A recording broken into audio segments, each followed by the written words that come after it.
Hello, welcome to the 58th edition of Drive Thru Review. Today I'm going to talk about Grave Business. It's a 2 to 4 player game that is sort of a Euro game, but not really with a traditional Euro theme. You can see you've got this funny looking zombie on here stealing loot from a graveyard. And it has some Euro mechanics, but the theme, like I said, doesn't really, not traditional. So it kind of has this real borderline kind of cross-genre thing happening. It's for Minion Games, who's kind of coming out with Euros that are, breaking the theme barrier, so to speak. At least I think so. And let me show you a little bit how this works, and then I'll tell you what I think. Alright, let me give you a real kind of high-level overview of the components that you'll get in the game. Each player is going to get a personal player board in a color.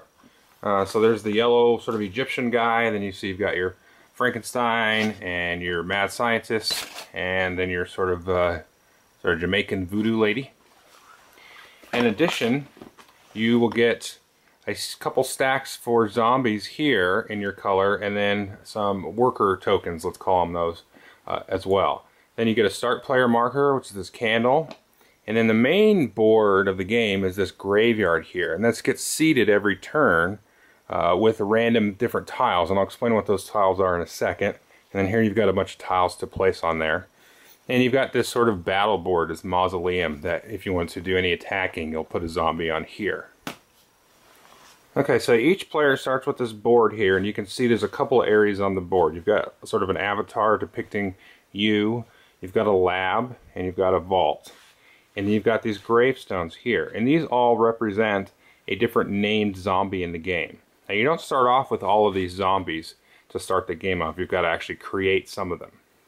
But you can see that the lower level zombie here has only got one brain, and then this guy's got a brain and a bone, and this guy at the end here's got 3 brains and 1 bone. Now, you want brains because brains are going to help you get the items in the graveyard.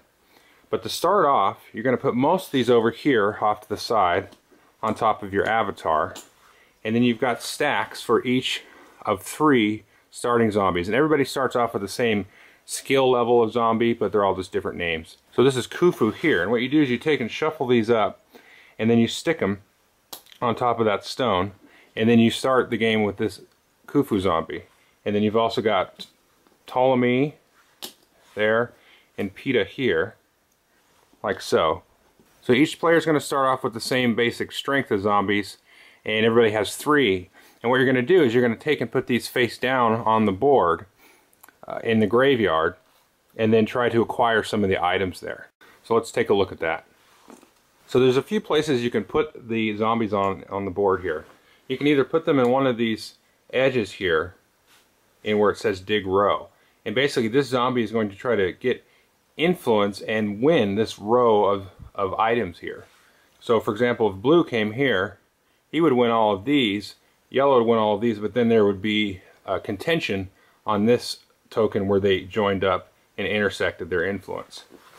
Now you can also put a zombie right on the tile itself. I'll explain why you would do that in a second. Or you could, for example, put another zombie over here, and this would give you double the, not double, but more influence on that row like that. So what you're going to basically do is place zombies out here, and then reveal them and flip them over. So we're going to flip this guy over, this guy over, this guy over, and this guy. And what you're going to compare is the number of brains here. And so you can see yellow is going to, clean house with this row because there's 1, 2, 3, 4, 5 brains on this row, like so. Blue's going to get these because he's got 2 brains influencing this line here. Now, if the zombie is on top of the tile directly, it's only going to influence that 1 tile, but you're going to basically add +1 brain on top of that. So he's got 3 brains and 3 bones. Now if there's a tie in brains influencing one of these areas, then you will compare the bones. So basically you're going to place these guys out, and then at the end of the round everybody flips them over, and then you go through and give the tiles to whoever wins them. Now there are 2 basic types of tiles in the game. You've got your zombie parts here. You can see there's a 2 there, and then you've got your treasure here, and there's a 4 there. Now this is how many points this tile's worth to you at the end of the game. So the zombie tiles at the end of the round that you win are going to go into your lab, whereas the treasure tiles are going to go into your vault. And if they stay there and are there at the end of the game, you're just basically going to add up all the points in your lab and in your vault, and whoever has the most is the winner. Now there's two special types of tiles in the game. There's equipment tiles, and there's 4 of these, and you can also see these are worth points at the end of the game if they're still in your vault. And then there are pieces, there's 3 pieces to the master zombie. And if those are in your lab at the end of the game, if you have all 3 pieces at the end of the game, then you instantly win, no matter how many points any player might have. So in addition to placing a zombie on the graveyard, you can actually try to place a zombie in an opponent's lab or vault. So you can put one guy there or one guy there. And then what will happen at the end of the round when we're resolving the zombies is you'll be able to randomly pick through their vault or lab and then steal one of their tiles.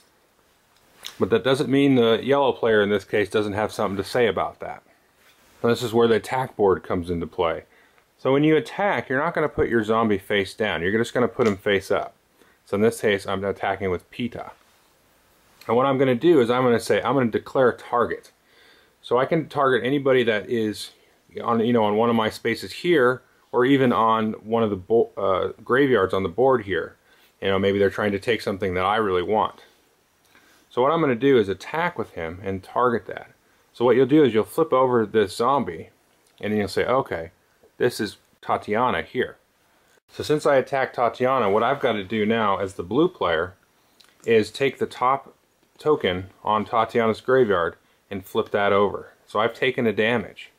So when that happens, no matter how much damage it is, you don't compare brains or nothing like that. It's just the attack and it happens. So when this happens like so, then Tatiana's going to come off wherever she was, and then she's basically useless for that round. However, it's possible that one of the tiles that I flipped over here will have the text "Zombie fights back" at the bottom. So when you do that, Tatiana would actually still stay here and then fight back against Peta in this case. In which case then the yellow player would have to flip over the top tile for Peta, and then he would take damage, and then nothing would happen. He would just stay there. Unless he flipped over a zombie fight back token, and then it would fight back to Tatiana. Tatiana would flip hers over, etc. The last place you can place a zombie is on the start player marker. Now normally this just rotates around the table to the left. But if you wanted to place your token here, you could place it on there. And when you place it on there, you get to actually peek and look and see what somebody's zombie actually is. So you could take a look and see, okay, that's this guy. And then you put it back. Any zombie that's out in play. And then this will act as a tiebreaker above and beyond brains and bones. So you would compare brains and then bones, and if we're still tied, then you'd get to break that like so. And then at the end of the round, you'll get to pick and choose who the start player is. So you could keep it or pass it to somebody else. Now we have some loot in our stash, so to speak. We've got our vault, we've got some points there, we've got some points here. But the zombie parts, you can actually use these to create these other zombies that you have in your off-board supply there. So what you need to do when you're going to build a zombie is you take and add up all the numbers here. So I've got 2, 4, 7, 8, 9, 12. So I've got 12 points worth of zombie. So I could take and put these on this gravestone here. Let me just move these out of the way. And then do that. Now I can go and dig up Hatsaput here. And then now I've got an extra worker or an extra zombie to play on the next turn. You can build as many zombies as you want at the end of the round.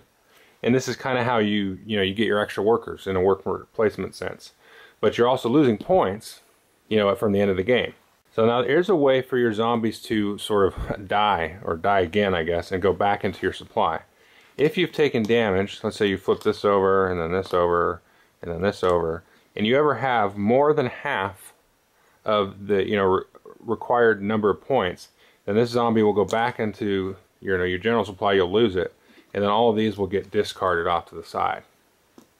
Now where the equipment comes in is the equipment will be in your vault, and anytime at the end of the round you can put the equipment right on top of a built zombie or one you just built. So when it gets attacked, it'll flip over, and then all the equipment has a little effect that it'll do. And that's pretty much the game. You just place the zombies out there, you maybe try to attack, steal from other players. You play all the way until you can't fill the graveyard full again. And then whoever has the most points in their vault and lab is the winner, unless somebody has 3 pieces of the master zombie, then they're automatically the winner. Okay, I hope you enjoyed the overview. I like this game. I think I like it as a two-player game better than a four-player game, for sure. The two-player game, though, there's a couple, three little rule caveats in the back of the rules. They're not a big deal, but you better play with them because we played without them once and the game didn't work. So they're there for a reason. It's nice, it's light, it's fillery. I played it with my son. And it's got those, Euro mechanics in there, worker placements, sort of, blind bidding, all that stuff. And I think it's a good intro to that type of play. And the theme is fun enough and funny enough. The caricatures on the art is easy enough for the kids to get in and just have fun and play and, flip the zombies and you can attack. And so it's a good sort of, gateway game for kids into, Euro-style things. 4 seems a little bit chaotic. But I'm not sure chaotic is really the right word. It seems brutal. So you've got to really, clamp down on who the leader is and things like that. So if you've got somebody sort of not playing as hard as they could, there's a little king-making kind of going on in there because once you get a lot of zombies, then you've just got a lot more workers out there to, to beat everybody else up with. So it's a little bit... it's real brutal with 4, but with 2, it's just you're sort of maneuvering and there's some good back and forth. There's a lot of points in this row, there's a lot of zombies in this row, and oh, he's got 2 of the main pieces to the master, so I've got to try to steal that or whatever. And so there's some real good head-to-head there with 2. So it's a good game if you have kids that that like the theme, and it's got good mechanics that don't really burn your brain. It's just, fast and fun, but it's got some good little, cognitive type of things that happen. So I definitely would recommend this for that type of scenario. So, thanks.